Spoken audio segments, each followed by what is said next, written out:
Hello everyone. প্রত্যেক বছর বর্ষাকাল এলেই মনে হয় একবার ঘুরে আসি প্রকৃতির বুক থেকে। আপনাদেরও কি বর্ষাকালে কলকাতার এই একঘেয়ে রুটিন থেকে একটু পালিয়ে যেতে ইচ্ছা করে? তাহলে আজকের ভিডিওটা আপনাদের জন্যই।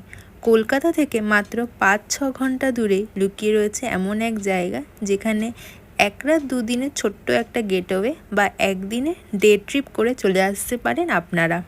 আমিও রিসেন্টলি গেছিলাম এরকমই একটা ডে ট্রিপে। জায়গাটা কোথায় দেখার জন্য কিন্তু ভিডিওটা একদম শেষ পর্যন্ত দেখতে হবে। আমার জার্নি শুরু হয়েছিল দুর্গাপুর থেকে। আপনারা কলকাতার থেকে বাই রোডও আসতে পারেন অথবা ট্রেনে করে কিন্তু পৌঁছে যেতে পারেন দুর্গাপুর এবং সেখান থেকে শুরু করতে পারেন আমাদের এই প্ল্যানটা। আমার আইটিনারি ছিল মেইনলি বাইক ট্রিপের, সেই জন্য দুর্গাপুর থেকে বাইক নিয়ে বেরিয়ে পড়লাম। যাব প্রথমে উদ্দেশ্য দেউল পার্ক। ভীষণ সুন্দর কিন্তু এই বাইক ট্রিপটা, বিশেষ করে বর্ষাকালে দুদিকে একদম সবুজে ঘেরা জঙ্গল। আপনারা ধীরে ধীরে পুরো ভিডিওটাতে দেখতেই পারবেন কেন বলছি এ কথা। যারা পাহাড়ে লং ড্রাইভে যেতে চান তারা কিন্তু একবার এই ট্যুরটা এক্সপিরিয়েন্স করতে পারেন। আমি বলছি আপনাদের ভীষণ ভালো লাগবে। ডে 1 শুরু হয়েছিল আমাদের ট্রেনে। আপনারা কলকাতা শিয়ালদা বা হাওড়ার থেকে যে কোনো ট্রেন ধরে পৌঁছে যেতে পারেন দুর্গাপুর। আর দুর্গাপুরে পৌঁছে আপনাদের সবার আগে যে জায়গাটা মাথায় আসবে সেটা হলো অবশ্যই ডিভিসি। এই বর্ষাকালে কিন্তু দুর্গাপুর ব্যারেজ অত্যন্ত সুন্দর।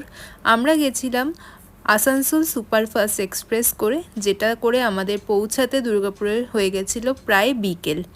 আপনারা কিন্তু এই ট্রেন ধরে আসতে পারেন বা দিনের বেলাতে প্রচুর ট্রেন আছে, সেই ট্রেন ধরেও কিন্তু পৌঁছে যেতে পারেন দুর্গাপুর এবং সেখান থেকে আপনাদের সকাল সকাল ট্রিপটা শুরু করতে পারেন অথবা আমাদের মতো বিকেলে ঘুরে আসতে পারে দুর্গাপুর ব্যারেজ থেকে। বর্ষার জলে দামোদর নদী একেবারে প্রাণ ফিরে পায়। তখন এই ব্যারেজের ওপর দাঁড়িয়ে চারপাশের দৃশ্যটা দেখতে সত্যি দারুণ লাগে। আমরা যে সময় গেছিলাম তখন জল ছাড়ছিল, সেজন্য কিন্তু দেখতে আরও বেশি ভালো লাগছিল। একদিকে জলের প্রবল স্রোত আর অন্যদিকে দামোদরের বিস্তীর্ণ জলরাশি। বর্ষার দিনে পুরো পরিবেশটাই যেন বদলে যায়।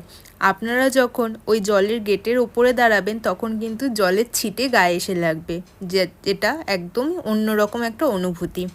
এরপর আমরা ব্যারেজ থেকে গাড়ি চালিয়ে একটু ভেতরে গ্রামের দিকে গেছিলাম দামোদর নদীর পাড় ধরে। আর দেখুন বিকেলের আলোতে কি সুন্দর লাগছে পুরো ব্যারেজটা দেখতে। ধীরে ধীরে সমস্ত লাইট জ্বালিয়ে দেওয়া হচ্ছিল।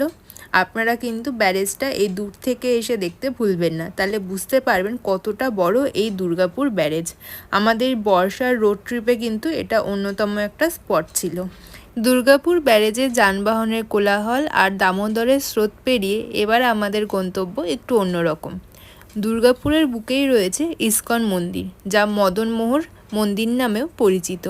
আমি প্রত্যেকটা জায়গার লিঙ্ক দিয়ে রাখবো ডেসক্রিপশন বক্সে, তাহলে আপনারা সহজেই গুগল ম্যাপস দেখে চলে যেতে পারেন। ব্যারেজ থেকে মন্দির যাওয়ার দূরত্ব প্রায় কিন্তু 20 কিলোমিটার মতো। আপনাদের যেতে আধা ঘন্টা মতো সময় লাগবে। আর দুর্গাপুর যেহেতু প্ল্যান্ড সিটি, আপনাদের যেতে কিন্তু রাস্তাগুলো ভীষণ ভালো লাগবে। একদম স্মুথ রাস্তা, তার সাথে মাঝে মাঝে ফাউন্টেন করা, দেখতে খুবই সুন্দর। আর দেখতে দেখতেই পৌঁছে গেলাম একদম মন্দিরের সামনে। মন্দিরের বাইরেটা তো একদমই সাজানো গোছানো, লাইটিং করা। চলে এসেছি মন্দিরের ভেতরে। বেশ অনেকটা জায়গা জুড়েই কিন্তু পুরো মন্দিরটা তৈরি করা। প্রথমেই রয়েছে এনাদের মহাপ্রসাদ কাউন্টার, যেখানে কিন্তু পিৎজা বার্গার থেকে শুরু করে বিভিন্ন ধরনের কেক মিষ্টি অনেক কিছু বিক্রি হচ্ছিল। প্রচুর ভক্তরাও সেখান থেকে কিনে সন্ধেবেলা স্ন্যাক্স করছিলেন। আপনারা চাইলে কিন্তু এখান থেকে সম্পূর্ণ ভেজ এই খাবার ট্রাই করতে পারেন। তাছাড়া যারা বসে খেতে চান লাঞ্চ বা ডিনার, তারাও কিন্তু স্ক্রিনে দেওয়া নাম্বারে যোগাযোগ করে ওনাদের আগের থেকে বুকিং করতে পারেন এবং এখানে ভোগ প্রসাদ পেতে পারেন। চলে এসেছি ভেতরে, আর প্রথমে ঢুকেই দর্শন হয়ে গেল জগন্নাথ দেব, তার সঙ্গে রাধা কৃষ্ণ এবং চৈতন্য মহাপ্রভুর। দেখে তো মনটা একদমই শান্ত হয়ে গেল। আপনারাও কমেন্টে লিখে দিন জয় জগন্নাথ। আমরা যখন পৌঁছেছিলাম সন্ধ্যাবেলা, তখন চলছিল ভীষণ সুন্দর হরে কৃষ্ণর নাম সংকীর্তন এবং নাম সংকীর্তন শেষে গীতাপাঠ। বেশ কিছুক্ষণ বসে সেখানে শুনছিলাম, প্রচুর ভক্তরাও ছিলেন এবং সন্ধ্যাবেলা এরপরে হয়েছিল সন্ধে আরতি। আপনারা চেষ্টা করবেন সন্ধ্যাবেলাতেই আসা, তাহলে এত সুন্দর আধ্যাত্মিক পরিবেশ আপনারাও উপভোগ করতে পারবেন। আমার তো এখানে দর্শন করতে পেরে ভীষণ ভালো লাগলো। ঘুরতে এসে একটা দিন মন্দিরে দর্শন করতে পারলে কিন্তু সত্যিই ভালো লাগে। আপনারা কারা কারা ইসকন মন্দিরে আগে এসেছেন দুর্গাপুরের, তারা কিন্তু কমেন্ট করে জানাতে ভুলবেন না। চলুন এরপর চলে এসেছি মন্দিরের বাইরে। এখানে রয়েছে একটি গিফট শপ, প্রত্যেকটি ইসকন মন্দিরেই থাকে। এখান থেকে আপনারা ঠাকুরের বিভিন্ন সামগ্রী কিনতে পারেন, তাছাড়া অনেক ধরনের বইও অ্যাভেলেবেল রয়েছে। এখন আপনাদের ঘুরে দেখাচ্ছি যে মহাপ্রসাদ কাউন্টারটা আগে দেখিয়েছিলাম। দেখুন কত ধরনের খাবার পাওয়া যায় এবং সবই কিন্তু পিওর ভেজ। এছাড়া এখানে মহাপ্রসাদও বিক্রি হচ্ছিল, চাইলে আপনারা নিজেদের পরিবারের জন্য কিন্তু কিনে নিয়ে যেতে পারেন। পুরো মন্দিরটার স্থাপত্য আমার খুবই ভালো লেগেছে। মন্দিরটা রিসেন্ট তৈরি হয়েছে, সেটা দেখেই বোঝা যাচ্ছে। পুরো দেয়াল জুড়ে কিন্তু ভগবান শ্রীকৃষ্ণের বিভিন্ন ধরনের লীলা তুলে ধরা হয়েছে, যার জন্য দেখতে আরও ভালো লাগছিল। সেদিন আমরা ইসকন মন্দির থেকে ফিরে এসেছিলাম এবং পরের দিন আমরা শুরু করেছিলাম সকাল সকাল আমাদের জার্নি। আজকে যাব একটি বিখ্যাত জায়গা, সেটা হলো দেউল পার্ক। অনেক প্রাচীন ইতিহাস সমৃদ্ধ এক জায়গা, যেখানে ঘুরতে আপনাদের আশা করছি ভালো লাগবে। তো চলুন জার্নিটা শুরু করা যাক। দুর্গাপুর সিটি সেন্টার থেকে দেউল পার্ক যাওয়ার রাস্তা প্রায় 30 কিলোমিটার মতো। যাওয়ার পথে পড়বে হচ্ছে দুর্গাপুর বিধাননগর। তো আমরা প্রথমে বিধাননগরে অবস্থিত রাম মন্দির দর্শন করার জন্য চলে যাব। এটি কিন্তু অনেক পুরনো মন্দির, টাইমিংগুলো আপনারা দেখে নিন। প্রথমে আমরা রাম মন্দির দর্শন করে তারপরে যাব পার্কের উদ্দেশ্যে। এর জন্যই বললাম সকাল সকাল শুরু করবেন এই জার্নি, তাহলে পুরোটা কভার করতে পারবেন। দুর্গাপুর থেকে দেউল পার্ক অবধি কিন্তু মোট ড্রাইভ রয়েছে 1 ঘন্টা মতো। সেখানে আপনারা থেমে থেমে গাড়ি চালালে আরও কিন্তু টাইম লাগবে। তো চলুন এরপর আপনাদের ধীরে ধীরে ঘুরে দেখাই এই রাম মন্দির। ভেতরে খুব একটা ভিডিও করতে পারিনি, কারণ ভেতরে বিগ্রহের ভিডিও করা অ্যালাউ ছিল না। দূর থেকে যতটা সম্ভব আপনাদের দেখালাম। ভীষণ সুন্দর কিন্তু রাম লক্ষ্মণ সীতার এখানে আমাদের দর্শন হয়েছে। লোকাল অনেকেই এসেছিলেন, আর যেহেতু পুরো জায়গাটা পার্কের মতো করা, ফুল গাছ ছিল, দেখতে ভীষণ ভালো লাগছিল। তো চলুন এবার এখান থেকে বেরিয়ে যাব এবং যাব দেউল পার্কের আমাদের নেক্সট যে ড্রাইভটা রয়েছে সেটা। আশা করছি আপনাদের সেটাও ভালো লাগবে, কারণ ভীষণ অ্যাডভেঞ্চারাস একটা ড্রাইভ।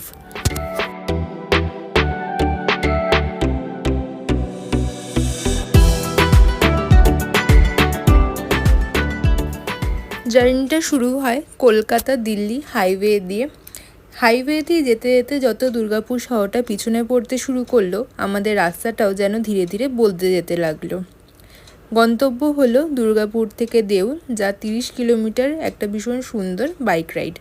শহরের ব্যস্ত রাস্তা ছেড়ে যত এগোচ্ছি ততই চারপাশে বাড়ছে সবুজ, ছোট ছোট গ্রাম, তার সাথে লাল মাটির রাস্তা এবং খোলা আকাশ। আর বর্ষাকালে এই রাস্তাটাই একটা আলাদা চার্ম আছে। মেঘলা আকাশ, ভেজা গাছপালা আর মাঝে মাঝে হালকা বৃষ্টি। পুরো জার্নিটাই একটা অন্য রকম কিন্তু এক্সপিরিয়েন্স। আর সবচেয়ে ভালো লাগা হলো এই দেউলের যত এগোচ্ছি তো আমরা ঢুকে পড়ছি গড় জঙ্গলে, সবুজের মধ্যে। আপনারা যখন এই জঙ্গল পেরিয়ে যাবেন তখন কিন্তু বুঝতে পারবেন এই ট্রিপটার অন্যতম আকর্ষণ কী। আমার তো এখানে মনে হচ্ছে ডেস্টিনেশনের থেকেও এই জার্নিটা অনেক বেশি সুন্দর। আপনারা যদি ভালো লাগে অবশ্যই কিন্তু কমেন্টে জানাবেন। আর চলুন চলে এসেছি দেউল পার্ক যাওয়ার যে তোরণ সেটি। বিষ্ণুপুর স্মৃতি তোরণ লেখা রয়েছে, আর এখান থেকেই কিন্তু আমাদের মেন জার্নিটা শুরু হলো। আপনারা যাওয়ার সময় এই রাস্তাটা দিয়ে আসতে পারেন, আসার সময় আমরা যে গড় পঞ্চকোট জঙ্গল মেন অ্যাট্রাকশন সেখান থেকে আসব। এটা হলো গ্রামের মধ্যে দিয়ে যাওয়ার রাস্তা। অনেকেই গড় পঞ্চকোটের রাস্তা দিয়ে যায় এবং সেটা দিয়েই ব্যাক করে। আপনারা চাইলে কিন্তু সেই রুটেও যেতে পারেন। ফাইনালি আমরা পৌঁছে গেছি দেউল পার্কে। ভেতরে ঢোকার জন্য 30 টাকা এন্ট্রি ফিজ রয়েছে। ভেতরে দেখলাম অনেক ধরনের রাইডস রয়েছে, শীতকালে কিন্তু পিকনিক করার জন্য একদমই আদর্শ। আর এই দেউল পার্কের ভেতরে একটা রিসর্টও রয়েছে, আপনারা যারা এখানে এসে এক রাত্রি স্টে করতে চান তারা কিন্তু এখানে থাকতে পারেন। এছাড়া এখানে পুকুরে প্রচুর রকমের মাছ দেখেছি, অনেক রকমের খরগোশ রয়েছে। তাছাড়া পার্কের ভেতরে চড়ার জন্য কিন্তু অনেক ধরনের রাইডসও অ্যাভেলেবেল। বেশ কিন্তু ভালো লাগছিল বিকেলবেলা এই পার্কে ঘুরতে। আর যেটা সব থেকে বেশি উল্লেখযোগ্য সেটা হলো এই দেউল কনজারভেশন রিজার্ভ, যেখানে আপনারা দেখতে পারবেন প্রচুর হরিণ, প্রায় 300-র ওপরে কিন্তু চিতল হরিণ এখানে রয়েছে। যারা শুধুমাত্র হরিণ দেখতে চান তারা গড় পঞ্চকোটের রাস্তাটা দিয়ে এসে ডাইরেক্ট এই রিজার্ভেশন সামনে দাঁড়িয়ে হরিণ দেখতে পারেন। সেই ক্ষেত্রে দেউল পার্কে ঢোকার কোনো প্রয়োজন নেই। আমরা যখন গেছিলাম তখন হরিণদের খাওয়ানো হচ্ছিল, তার জন্য কিন্তু সমস্ত হরিণ এক জায়গায় জড়ো হয়ে দাঁড়িয়েছিল, দেখতে ভীষণ ভালো লাগছিল। আর অনেকেই দেখলাম ওখানে হরিণদেরকে কলা, ছোলা এগুলো খাওয়াচ্ছে, আমরা দূর থেকেই দেখেছি। অনেকক্ষণ ধরে বেশ ভালোই লাগছিল দেখতে। আপনারা যদি যান তাহলে চেষ্টা করবেন এই হরিণ পার্কে বিকেলের আগেই আসার, তাহলে কিন্তু আপনারা অনেক হরিণ একসাথে দেখতে পারবেন। আমরা যখন গেছিলাম তখন প্রায় ঘড়িতে 5:30 মতো বাজছিল। আর এই দেউল পার্ক কিন্তু 5:30 থেকে 6টার মধ্যেই বন্ধ হয়ে যায়, তারপরে এখানে কোনো রকম এন্ট্রি হয় না। তো চলুন এখানে বেশ কিছুক্ষণ সময় কাটিয়ে তারপরে এগিয়ে যাব। হরিণের পাশাপাশি দেখলাম এখানে অনেক ময়ূরও রয়েছে। স্থানীয় লোকেদের সাথে কথা বলে জানতে পারলাম অসংখ্য ময়ূর রয়েছে এবং এই জঙ্গলের রাস্তা দিয়ে যেতে যেতে কিন্তু সেই ময়ূর দেখতে পাওয়া যায়। আপনারা আসলে ময়ূর যদি দেখতে পান সেটা কিন্তু অবশ্যই আমাকে কমেন্ট করে জানাবেন। আমিও 2-3টে ময়ূর দেখতে পেয়েছিলাম, যতটা ভিডিওতে ক্যাপচার করা যায় দূর থেকে ততটাই করেছি, কারণ এর ভেতরে এন্ট্রি কোনো রকমভাবেই অ্যালাউড নয়, বাইরে থেকেই যা দেখা যাবে সেটা। এখন এই হরিণদের খাওয়ানোর টাইম হয়ে গেছে, সেটাই আপনাদের দেখাচ্ছি। আমার তো এখানে আসতে পেরে খুবই ভালো লেগেছে, একসাথে এতগুলো হরিণ দেখতে পেয়ে। এরপর আমরা যাব দেউলের সব থেকে পপুলার যে জায়গা, যার জন্য দূর দূরান্ত থেকে মানুষ ছুটে আসেন, সেই ইছাই ঘোষের দেউল দেখার জন্য। হরিণের পার্কের থেকে বেরিয়ে এসে আপনারা বাঁদিকে ঢুকলেই দেখতে পারবেন এই দেউল মন্দির। লোককথা অনুযায়ী হাজার হাজার বছরেরও পুরনো এই মন্দির রাঢ় বাংলার স্বাধীন সামন্ত রাজা ইছাই ঘোষ তার আরাধ্যা দেবী ভগবতীর আরাধনাস্থল হিসাবেই এই স্থাপত্যে নির্মাণ করেন। মন্দিরটি মাত্র 20 থেকে 25 ফুটের জায়গায় অবস্থিত, কিন্তু লম্বায় প্রায় 80 ফুটের কাছাকাছি এবং পুরো মন্দিরের গা জুড়ে রয়েছে ওড়িশার স্থাপত্যকলা এবং টেরাকোটার কারুকার্যের নিদর্শন। তা নিঃসন্দেহেই রাঢ় বাংলার উল্লেখযোগ্য পুরাকীর্তি। পোড়া মাটির কাজের মধ্যে আপনারা দেখতে পাবেন নিত্যরত নর্তকী, এছাড়া কীর্তিমুখ মূর্তির রূপ, শাল এবং শিরীষের বনের মাঝে ইছাই ঘোষের স্মৃতি এইভাবেই মাথা উঁচু করে দাঁড়িয়ে রয়েছে।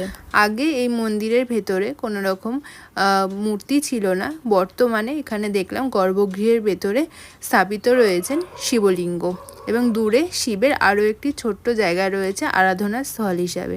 চলুন আপনাদের পুরো এই ইছাই ঘোষের দেউল মন্দির ঘুরে দেখাই এবং এর ইতিহাসের সাথে সাথে আপনাদের জানাতে থাকবো। বর্তমানে এই দেউল মন্দির আর্কিওলজিক্যাল সার্ভে অফ ইন্ডিয়ার আন্ডারে সংরক্ষিত রয়েছে। আপনার ঢোকার মুখেই কিন্তু এই সম্বন্ধিত ইতিহাস পড়ে দেখতে পারেন। তো চলুন এবার আপনাদের দর্শন করাই এই দেউল মন্দিরের ভেতরে যে শিবলিঙ্গ রয়েছে সেটি। আজ থেকে 60-70 বছর আগে যখন এখানে সংস্করণের কাজ চলছিল, তখন এই সিমেন্টের শিব মন্দিরটি এখানে স্থাপনা করা হয় এবং তারপর থেকে এখানে হয়ে আসছে নিত্য পুজো।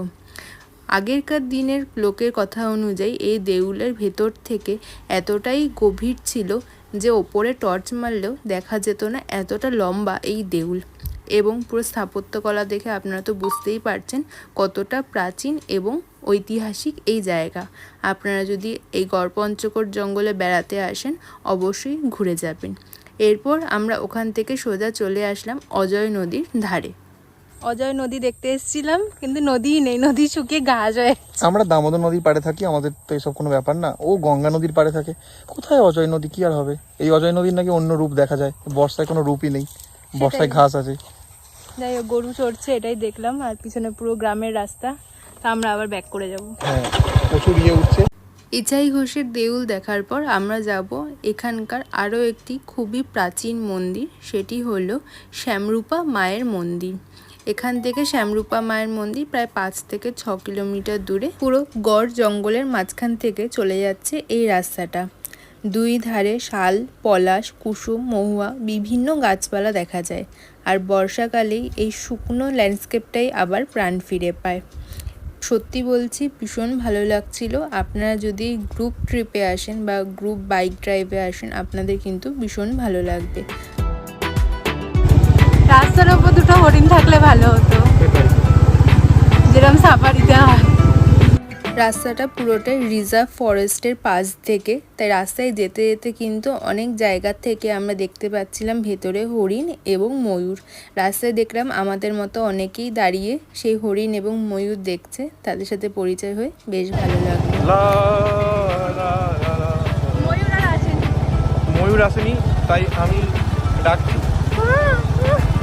এদিকে জঙ্গল পেরিয়ে চলে এসেছি অলরেডি। প্রচুর হরিণ দেখেছি গাইস, প্রথমবার কাছ থেকে। এত এই যে রাস্তা তো দেখাতে পাচ্ছি না, এই 12 ভিউ অন করা নেই। এই যে রাস্তা,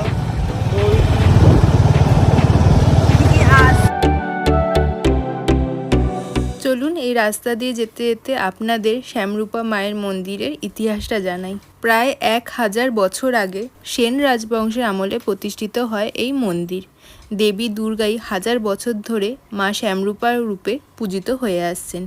আপনারা যখন মন্দিরে ঢুকবেন তার সামনেই একটা দেখলাম বড় ফলক লাগানো রয়েছে, যেখানে লেখা রয়েছে গড় জঙ্গলের প্রথম দুর্গা মায়ের মন্দির বা দুর্গা পূজা হয়েছে এই শ্যামরূপা মন্দিরেই। এছাড়া এখানে রয়েছে মেধস মুনির আশ্রম। শ্রী শ্রী চণ্ডী ও মার্কণ্ডেয় পুরাণ অনুযায়ী এই স্থানেই রাজা সুরথ বসন্তকালে পৃথিবীর প্রথম দুর্গোৎসব করেছিলেন। তাহলে বুঝতেই পারছেন কতটা জাগ্রত এবং ঐতিহাসিক এই জায়গা। যারা গড় জঙ্গল এবং এই দেউলে আসছেন অবশ্যই কিন্তু এই দুটি মন্দির ঘুরে যেতে ভুলবেন না। চলুন ধীরে ধীরে এই মন্দিরের ভেতরে আপনাদের গর্ভগৃহে দর্শন করাই। এরপর এই পাশে একটি মহাদেবের মন্দির আছে, সেখানেও আমরা দর্শন করলাম। প্রসাদ হিসাবে আমাদেরকে ক্ষীর দেওয়া হয়েছিল, বেশ সুস্বাদু ছিল সেই প্রসাদ। আর এই মন্দিরের সামনেই রয়েছে একটা ওয়াচ টাওয়ার মতো, সেই ওয়াচ টাওয়ারে অনেকেই ওপরে উঠে পুরো কিন্তু জঙ্গলের একটা 360 ভিউ নিচ্ছিলেন। আমরা এরপর সোজা চলে আসলাম এই মেধস মুনির আশ্রমে। এখানে ছোট্ট ছোট্ট করে অনেকগুলো মন্দির আছে, বেশ কিন্তু সময় লাগবে পুরো জায়গাটা আপনাদের ঘুরে দেখতে। ওই পাশে মহাকাল মন্দির, তাছাড়া মা কালীর একটি মন্দির, অনেকগুলো মন্দির আছে। যেহেতু সন্ধে হয়ে যাচ্ছিল তাই আমরা আবার তাড়াতাড়ি ব্যাক করার জন্য বেরিয়ে পড়লাম। আবারও গড় জঙ্গলের রাস্তা দিয়ে আমরা এগিয়ে যাব। ফিরে যেতে আবার সময় লাগবে 1 ঘন্টা মতো, কারণ সেই 30 কিলোমিটার মতোই রাস্তা দুর্গাপুর পর্যন্ত। আপনারা কিন্তু এখান থেকে ডাইরেক্ট কলকাতাও চলে যেতে পারেন ড্রাইভ করে, বা এখান থেকে আসানসোল গিয়ে সেখান থেকে ট্রেন ধরে কলকাতা ব্যাক করতে পারেন। তো সব মিলিয়ে এই ছিল আমাদের বর্ষাকালে 1 রাত্রি 2 দিনের ভীষণ সুন্দর একটা ছোট্ট ট্রিপ, যেখানে আমরা অনেকগুলো ইতিহাসের জায়গা এবং জঙ্গলের মধ্যে দিয়ে একটা বাইক রাইড এক্সপিরিয়েন্স করতে পেরেছি। আমাদের তো ভীষণ ভালো লেগেছে। আশা করছি আপনাদেরও ভিডিওটা ভালো লাগবে। ভালো লেগে থাকলে কিন্তু লাইক, কমেন্ট, শেয়ার করতে একদম ভুলবেন না। কমেন্টে জানাবেন আর নতুন কোন কোন জায়গা আপনারা দেখতে চান, এবং সাবস্ক্রাইব করে পাশে থাকবেন আরও এই ধরনের ভিডিও দেখার জন্য। দেখা হবে পরবর্তী ভিডিওতে। ভালো থাকবেন, ধন্যবাদ।